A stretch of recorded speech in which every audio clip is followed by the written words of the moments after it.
चुनावी अखाड़ा में और मैं हूं आपके साथ अक्षया पाठक। 2022 का रण बड़ा भीषण है। सभी राजनीतिक दलों की ख्वाहिश भी एक ही है, यूपी की सत्ता पर उनके दल का कब्जा।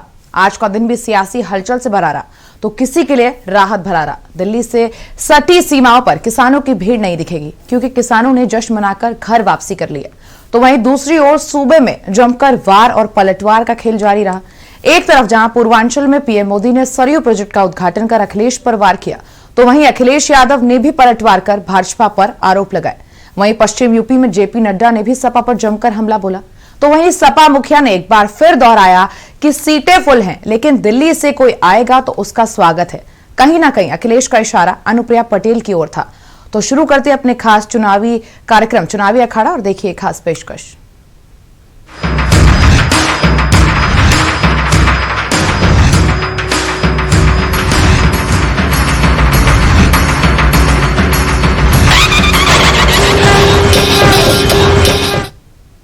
उत्तर प्रदेश विधानसभा चुनाव होने में अब ज्यादा वक्त नहीं बचा है। ऐसे में सभी राजनीतिक दल चुनावी मैदान में मोर्चा संभाले हुए। कोई पश्चिम यूपी मथ रहा है तो कोई पूर्वांचल, कोई अवध में पकड़ मजबूत करने में जुटा है तो कोई बुंदेलखंड में। आज पीएम मोदी ने पूर्वांचल की जनता को एक और सौगात सौंप दी, साथ ही वीर योद्धाओं को भी याद किया और जमकर विपक्ष पर निशाने भी साधे। देखिए इस खास रिपोर्ट में। 22 के रण को लेकर सभी दलों ने कमर कस ली है। हर दल पूरा दमखम दिखा रहा है, फिर चाहे सरकार हो या फिर विरोधी, सभी एड़ी चोटी का जोर लगा रहे हैं। यूपी के दंगल में पीएम मोदी भी कूद चुके हैं। उन्होंने मंच से विरोधियों पर जमकर हमला बोला।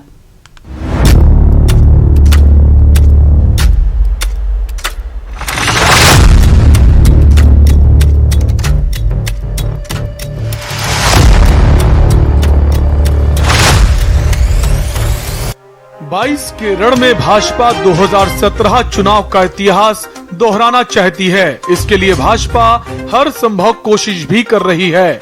खुद पीएम मोदी उत्तर प्रदेश की हर सियासी गतिविधि पर नजर बनाए हुए हैं और लगातार जनता को बड़ी बड़ी सौगातें दे रहे हैं।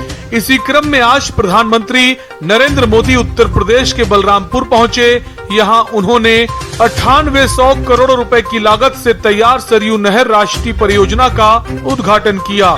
इस दौरान कार्यक्रम को संबोधित करते हुए पीएम मोदी ने कहा कि मैं आज देश के उन वीर योद्धाओं को श्रद्धांजलि दे रहा हूं जिनका 8 दिसंबर को हेलीकॉप्टर में निधन हो गया था। भारत के पहले chief of defence staff general Bipin Rawat ji का जाना हर भारत प्रेमी, हर राष्ट्रभक्त के लिए बहुत बड़ी क्षति है। पीएम मोदी ने जनसभा को संबोधित करते हुए कहा कि देश की नदियों के जल का सदुपयोग हो, किसानों के खेत तक पर्याप्त पानी पहुंचे, ये सरकार की सर्वोच्च प्राथमिकताओं में है। सरयू नहर राष्ट्रीय परियोजना का पूरा होना इस बात का सबूत है कि जब सोच ईमानदार होती है तो काम भी दमदार होता है। पीएम मोदी ने जमकर समाजवादी पार्टी पर निशाना साधा। उन्होंने नाम लिए बिना ही कहा कि जब मैं आज दिल्ली से चला तो सुबह से इंतजार कर रहा था कि कब कोई आएगा, कहेगा कि मोदी जी इस योजना का फीता तो हमने काटा था, ये योजना तो हमने शुरू की थी। कुछ लोग हैं जिनकी आदत है ऐसा कहने की। हो सकता है कि बचपन में इस योजना का फीता उन्होंने ही काटा हो। कुछ लोगों की प्राथमिकता फीता काटना है, लेकिन हम लोगों की प्राथमिकता योजनाओं को समय पर पूरा करना है। ये योजना तो हमने शुरू की थी।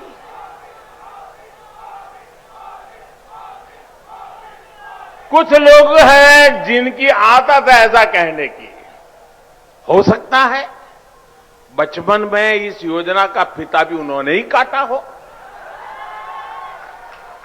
साथियों,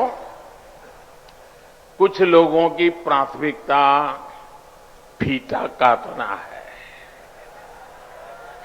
हम लोगों की प्राथमिकता योजनाओं को समय पर पूरा करना है। फिलहाल वक्त चुनाव का है तो भाजपा हर मोर्चे पर कमर कसकर खड़ी दिखाई दे रही है। फिर चाहे किसान आंदोलन की बात हो या 22 के रण की, भाजपा का शीर्ष नेतृत्व पूरी बारीकी से यूपी के हर क्षेत्र को मथ रहा है। बुंदेलखंड, पूर्वांचल, पश्चिमी यूपी, हर क्षेत्र के दौरे किए जा रहे हैं। विकास योजनाओं का लोकार्पण और शिलान्यास किया जा रहा है। लेकिन वक्त बड़ा बलवान होता है।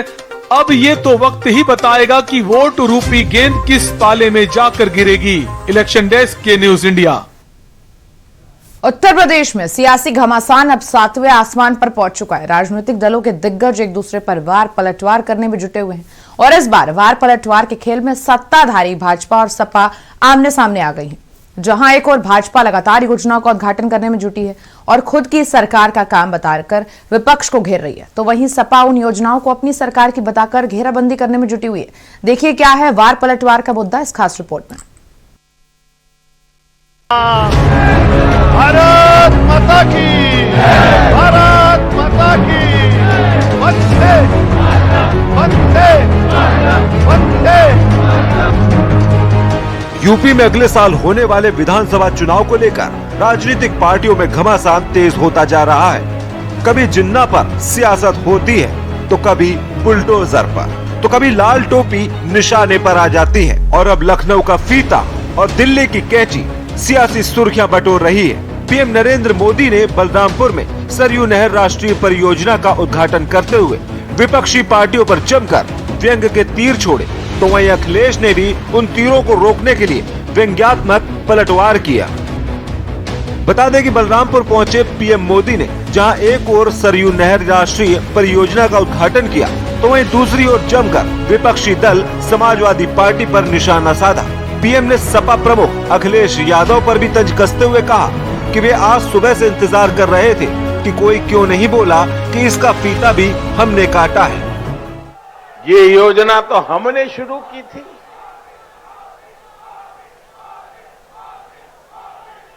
कुछ लोग हैं जिनकी आदत है ऐसा कहने की।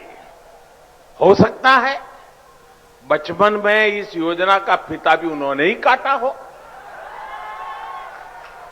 साथियों, कुछ लोगों की प्राथमिकता फीता काटना है, हम लोगों की प्राथमिकता योजनाओं को समय पर पूरा करना है। वहीं पीएम के वार पर अखिलेश यादव ने भी पलटवार किया है। उन्होंने कहा है, ये जानकर अच्छा लगा कि लखनऊ में कुछ भी उद्घाटन करने के लिए अब दिल्ली से कैंची मंगवाई जाती है। उन्होंने ये भी स्पष्ट कर दिया कि जितने भी बड़े काम या योजनाएं आज बीजेपी अपने रिपोर्ट कार्ड में दिखा रही है, उसमें समाजवादी सरकार का बड़ा योगदान रहा है। इस लिस्ट में उन्होंने सरयू परियोजना के साथ राप्ती परियोजना को भी जोड़ दिया है। ये अच्छा है कि लखनऊ से फीता, दिल्ली से कैंची।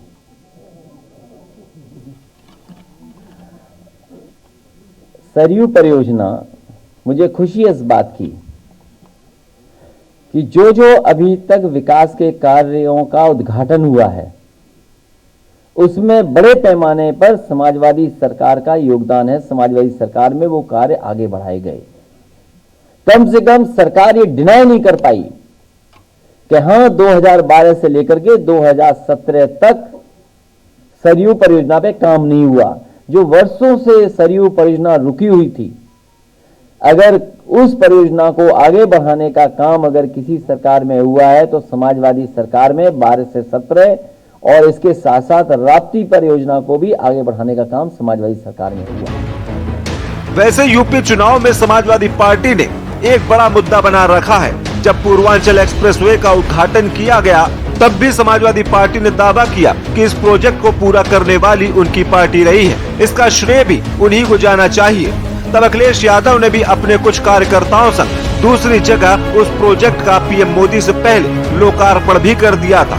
अब एक बार फिर सरयू प्रोजेक्ट पर बीजेपी बनाम सपा का खेल शुरू हो गया है, जहां पर पीएम मोदी भी तंज कस रहे हैं और अखिलेश भी पलटवार करने में देरी नहीं कर रहे हैं। इलेक्शन डेस्क के न्यूज इंडिया।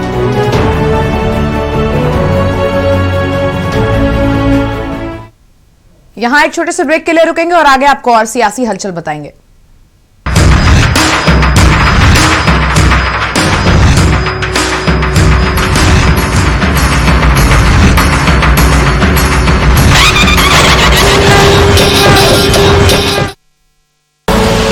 आप देख रहे हैं के न्यूज, खबरों का सारथी।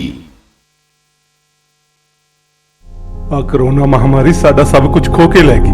ਇੱਕ ਤਾਂ ਕਾਰੋਬਾਰ ਨਹੀਂ ਰਿਹਾ, ਦੂਜਾ ਬੱਚਿਆਂ ਦੀ ਪੜ੍ਹਾਈ ਦਾ ਖਰਚਾ, ਉੱਤੋਂ ਡਾਕਟਰਾਂ ਦੇ ਵੱਡੇ ਵੱਡੇ ਬਿੱਲ।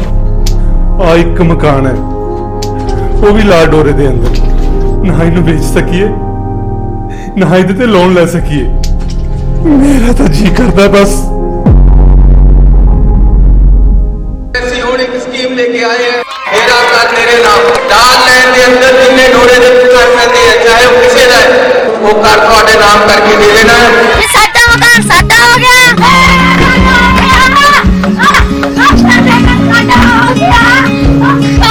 पापा मैं ना मुख्यमंत्री जी का भाषण सुन के आया था। हाँ साडा करना साडा हो गया। ਆ ਸੁਣਿਆ ਨਸੀਬ ਕਰੇ, ਪੰਜਾਬ ਸਰਕਾਰ ਨੇ ਸਾਡੀ ਸੁਣ ਲਈ। ਹੁਣ ਤੁਸੀਂ ਅੱਜ ਹੀ ਮਕਾਨ ਦੇ ਕਾਗਜ਼ ਬਣਵਾਓ ਤੇ ਬੈਂਕ ਤੋਂ ਕਰਜ਼ਾ ਲੈ ਕੇ ਆਪਾਂ ਕਾਰੋਬਾਰ ਖੜਾ ਕਰੀਏ। ਹਾਂ ਮੈਂ ਅੱਜ ਹੀ ਜਾਣਾ। ਲੋਕਾਂ ਦੀ ਚਿੰਤਾ, ਸਰਕਾਰ ਦੀ ਚਿੰਤਾ। पर ये दिल है कि चख रहा है उन्हीं अल्फाजों का नूर नूर और नूर नूर और नूर नूर और दूर कितना भी जाओ, इस जुबान से दूर ना जा पाओगे। विमल बोलो जुबान केसरी। आप देख रहे हैं के न्यूज, खबरों का सारथी।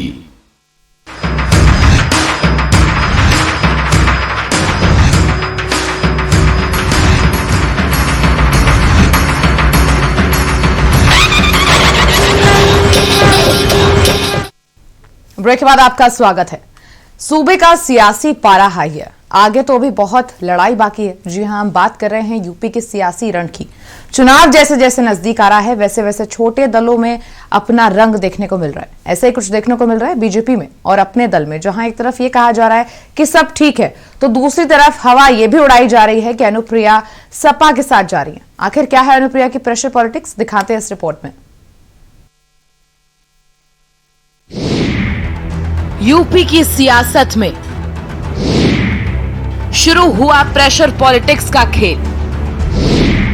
अनुप्रिया पटेल की सपा में जाने की चर्चा। क्या अनुप्रिया देंगी बीजेपी को झटका? सपा के पाले में जा सकती है अनुप्रिया।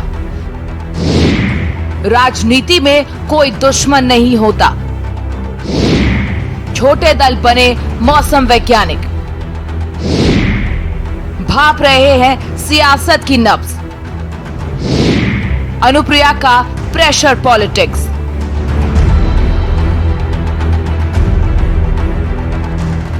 यूपी में जैसे जैसे सियासी तपिश बढ़ रही है, वैसे वैसे राजनीतिक दल भी रंग बदलना शुरू कर रहे हैं। कभी बीजेपी के पाले में बैटिंग करने वाले राजभर बीजेपी के साथ प्रेशर पॉलिटिक्स का गेम कर रहे थे, और अब अनुप्रिया पटेल। जी हां, इन दिनों यूपी में गठबंधनों की बहार है और पाला बदलने का खेल भी जारी है। पिछले चुनाव में अपना दल बीजेपी गठबंधन के साथ था और इस बार भी, लेकिन चर्चा इस बात पर हो रही है कि अनुप्रिया पटेल समाजवादी पार्टी का दामन थाम सकती हैं। तो वहीं लगे हाथ अखिलेश यादव ने इशारों में बोल दिया, अगर कोई छोटा दल आता है तो उसका स्वागत है। बहुत ध्यान से अगर देखोगे तो लाल रंग से मिलता जुलता काम होने लगा है स्टेज पर भी, और कपड़े भी लोग मिलता जुलता लाल से पहनने लगे। देखिए दोबारा आज टीवी पर, तो इसका मतलब लाल की तरफ जा रहे हैं सब, लाल रंग के समर्थन में जा रहे हैं सब। आज भी अगर आप ध्यान से देखोगे, क्या लाल रंग से मिलता जुलता कोई नहीं पहन के आ रहा है? तो ये संदेश है आपको कि लाल की तरफ जाइए सब लोग। मैंने ये बहुत महत्वपूर्ण सवाल आपने पूछा है, इसी पर चर्चा हुई है कि हमारे जो विधानसभा के अध्यक्ष और पार्टी के जिले के अध्यक्ष यहाँ मौजूद हैं, उनसे मैंने राय ली है कि जमीनी हकीकत में कौन बेहतर प्रत्याशी है या कौन ऐसा है जिसको आप चाहते हैं, सुझाव दीजिए। तो ये सब बातें उसमें आ रही हैं। पूरा उत्तर प्रदेश पड़ा, कहीं से चुनाव लड़ लें, वो चुनाव नहीं लड़ेंगे मुझे लगता है, क्योंकि जहां उन्हीं के लोगों ने उन्हें पहले पैदल कर दिया हो, फिर तस्वीर आई एक, उसके होर्डिंग लग गए, फिर स्टूल वाले नाराज हो गए, उनकी फोटो खींच गई, तो आप सोचिए क्या हो रहा है वहां। अपने ही लोग उसमें एक दूसरे में चल रहा है। वो तो आप लोग थोड़ी मेहरबानी किए हुए, सब जानते हो आप लोग। सवाल यही है कि आखिर क्यों सपा के पाले में जाना चाहती है अनुप्रिया? क्या उनका बीजेपी से मोह भंग हो गया है, या फिर वो भी दबाव की राजनीति शुरू कर रही हैं? या ये भी हो सकता है अनुप्रिया अपने गढ़ में ही कमजोर महसूस कर रही हैं, यानी उनको इस बात का अंदाजा लग गया है कि इस बार सपा उनकी सीटों पर सेंधमारी कर सकती है, क्योंकि पिछली बार राजभर का साथ था और इनके खाते में 11 सीटें आई थी, जिसमें से उन्होंने 9 सीटों पर कब्जा किया था, जबकि 2 सीटों पर हार का मुंह देखना पड़ा था। आइए एक नजर डालते हैं उन सीटों पर जो अपना दल एस के खाते में आई थी और किस पर जीत और किस पर हार हुई थी। बनारस में सेवापुरी जीत, फतेहपुर में जहानाबाद जीत, इलाहाबाद में सोराव जीत, प्रतापगढ़ में सदर जीत,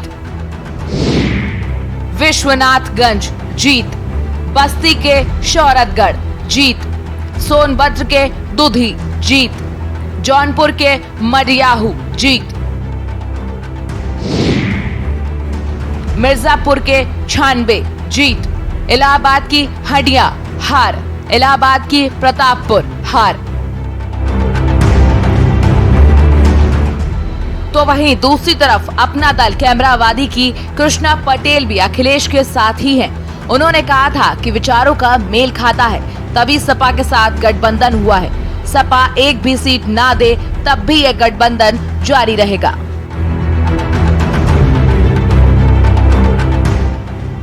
बहरहाल चुनावी मौसम में छोटे दल बड़े दलों के लिए भगवान बने हुए हैं। हर कोई इन दलों को अपने पाले में लाना चाहता है, क्योंकि मामला सत्ता हथियाने का है और हर हथकंडा अपनाया जा रहा है, फिर चाहे छोटे दल हो या फिर बड़े दल। हो सकता है अनुप्रिया पटेल भी यही रणनीति अपना रही हो कि प्रेशर पॉलिटिक्स बनाकर बीजेपी से सीट की मांग ज्यादा की जा सके। यूपी की राजनीति में अभी तो तमाशा शुरू हुआ है, आगे देखिए क्या क्या होता है। इलेक्शन डेस्क के न्यूज इंडिया। एक छोटे से ब्रेक के लिए रुक रहे हैं, बने रहिएगा हमारे साथ।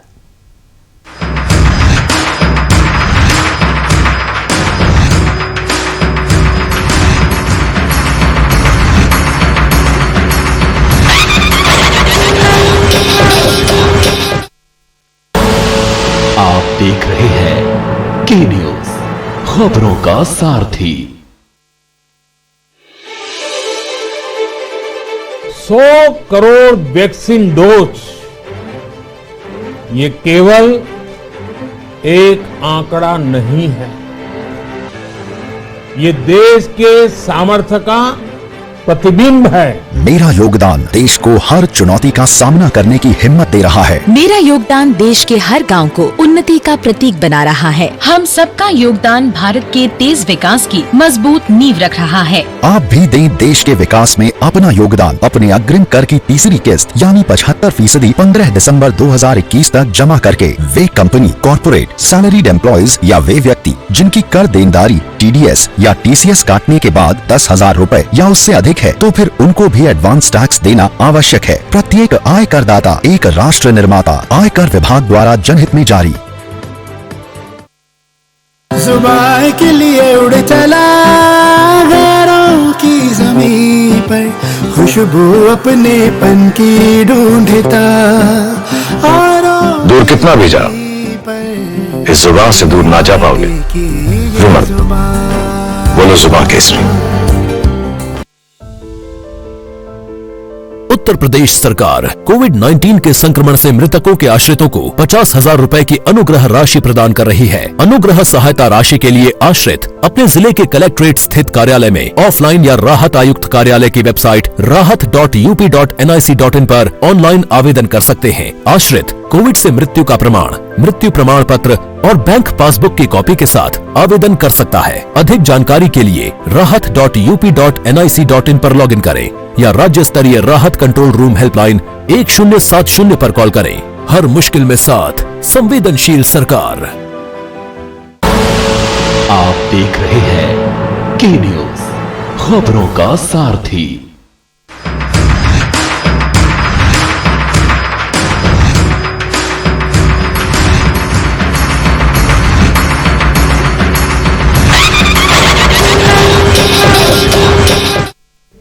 ब्रेक के बाद आपका स्वागत है। पीएम मोदी के हमले का अखिलेश ने भी पलटवार किया। उन्होंने कहा कि सरकार को इस बार उखाड़ फेंकेंगे। बीजेपी जिन योजनाओं का उद्घाटन कर रही है, सभी समाजवादी पार्टी की देन है। सूबे की जनता इस बार योगी को मुंह तोड़ जवाब देगी।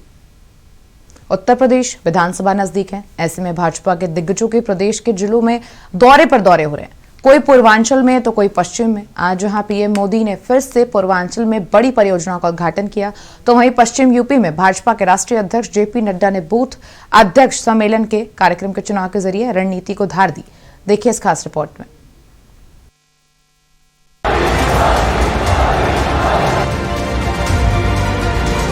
उत्तर प्रदेश का पश्चिमी क्षेत्र 22 के रण के मैदान का केंद्र बिंदु बन गया है। अभी कुछ दिन पहले ही अखिलेश यादव और जयंत चौधरी ने गठबंधन की पहली विशाल रैली को संबोधित किया था, तो अब भाजपा का शीर्ष नेतृत्व भी इसी कड़ी में जुड़ गया है। भाजपा के राष्ट्रीय अध्यक्ष जेपी नड्डा आज मेरठ पहुंचे, जहां उन्होंने बूथ अध्यक्ष सम्मेलन कार्यक्रम को संबोधित किया। मेरठ पहुंचे जेपी नड्डा ने जमकर सूबे के पूर्व मुख्यमंत्री और समाजवादी पार्टी के मुखिया अखिलेश यादव पर हमला बोला। उन्होंने कहा कि उनकी लाल टोपी बहुत जल्द केसरिया होने वाली है। उन्होंने कहा कि गन्ना हमारा है, जिन्ना उनका है। कि बताओ ये गन्ना और जिन्ना, मैंने कहा गन्ना हमारा है, जिन्ना उनका है। ये जिन को निकालना तुम्हारा काम है, बोतल के अंदर डालना आपका काम है। इस बात को हमको ध्यान रखना है। हम गन्ना पर भी चुनाव लड़के जीतेंगे और हम जिन्ना वाली मानसिकता का भी पर्दाफाश करेंगे और आपका आशीर्वाद लेंगे, यह भी हम आपको बताना चाहते हैं। जेपी नड्डा ने कहा कि यहाँ एक नेता है जो कह रहे थे कि ये मोदी की वैक्सीन है, ये भाजपा की वैक्सीन है, इसे मत लगाना। आज मैं उनसे पूछता हूँ कि कैसी लगी मोदी की वैक्सीन। नड्डा ने दावा करते हुए कहा कि जब कोरोना काल शुरू हुआ था तो सभी राजनीतिक पार्टियां आइसोलेशन में चली गईं, लेकिन भाजपा कार्यकर्ता जान हथेली पर लेकर राष्ट्र की सेवा में निकल पड़े। और हमारे यहाँ आपके नेता हैं, कहने लगे ये मोदी वैक्सीन है, ये बीजेपी की वैक्सीन है, इसको मत लगाना। आजकल मैं उनसे पूछता हूं, कैसा लगा मोदी टीका, कैसा लगा बीजेपी का टीका? जल्द ही तुम्हारी लाल टोपी केसरिया हो जाएगी, इसका भी आपने ध्यान रखना। यह भी होने वाला है, यह भी होने वाला है, कोई रुकेगा नहीं। मित्रों, लोगों को गुमराह करने का काम और देश को मुसीबत में डालने का काम, यह काम किसी और ने नहीं किया है। ये आपके ही प्रदेश के नेताओं ने और अपने आप को देश से जोड़ने वाले नेताओं ने इसको करके किया है। ये हमारे ध्यान में रहना चाहिए। समाजवादी पार्टी को घेरते हुए नड्डा ने कहा कि आज सपा के नेता अपना पुराना चेहरा ढककर नए चेहरे में आने का प्रयास कर रहे हैं। ये नई सपा नहीं है, ये वही सपा है। पहले जब 15 आतंकी पकड़े गए थे, तब अखिलेश जी की सरकार ने उन्हें निर्दोष बताकर छुड़वा लिया। बाद में कोर्ट के आदेश के बाद उन्हें फिर गिरफ्तार किया गया। हम प्रजातंत्र के पुजारी हैं, वो दंगा तंत्र के पुजारी हैं। नड्डा ने आगे दावा करते हुए बताया कि बीजेपी से पहले की सरकार में 5 साल यूपी में 700 से ज्यादा दंगे हुए, जिसमें 112 लोग मारे गए। बीजेपी की सरकार में हमारे जो एक्स डीजीपी हैं, उनको और उनके साथ 42 लोगों को मुकदमा डाल करके और उनको बाराबंकी में उनके खिलाफ मुकदमा दर्ज हुआ था। आज उससे भी, और वो भी जानलेवा क्या केस बना करके उन पर किया गया था और उसकी भी लड़ाई लड़ी गई और उसमें भी जीत हासिल हुई है। मित्रों, हम प्रजातंत्र के पुजारी हैं और वो दंगा तंत्र के पुजारी हैं, यह भी हमको समझना चाहिए। वो दंगा में विश्वास करते हैं। आप भूल गए होंगे, 700 से ज्यादा दंगे हुए 5 साल में, 112 लोग मारे गए। ये भी हम लोग को ध्यान देना, 112 लोग राइट्स में मारे गए। उसी तरीके से 27 अगस्त 2013 अभी भी भूला नहीं जाता। और सचिन और गौरव, दो भाई, दोनों का जिस तरीके से मर्डर हुआ और मर्डर होने के बाद जो लोग उसमें पकड़े गए थे उनको छुड़ाने का काम किया था, तो अखिलेश जी ने किया था। इस बात को भी हमको ध्यान में रखना चाहिए। फिलहाल यूपी की सत्ता हासिल करने का सपना सभी राजनीतिक दलों ने देखा है। भाजपा भी लगातार समाजवादी सरकार को घेर रही है। हालांकि बात अगर जाटलैंड की करें तो लगातार किसानों के मसलों पर, किसान और विपक्ष के निशाने पर आती रही भाजपा ने किसानों की मांगे मानकर एक बड़ा दांव तो चल दिया और अब फिर से दौरे और जनसभाओं से जाटलैंड को साधने की कोशिश की जा रही है। ऐसे में देखना बड़ा दिलचस्प होगा कि भाजपा को पश्चिम यूपी की जनता का कितना साथ मिलता है। इलेक्शन डेस्क के न्यूज इंडिया।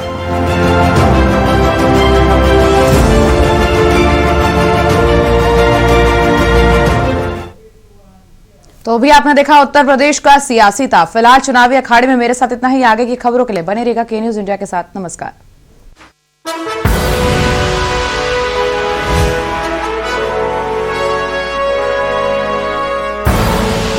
आप देख रहे हैं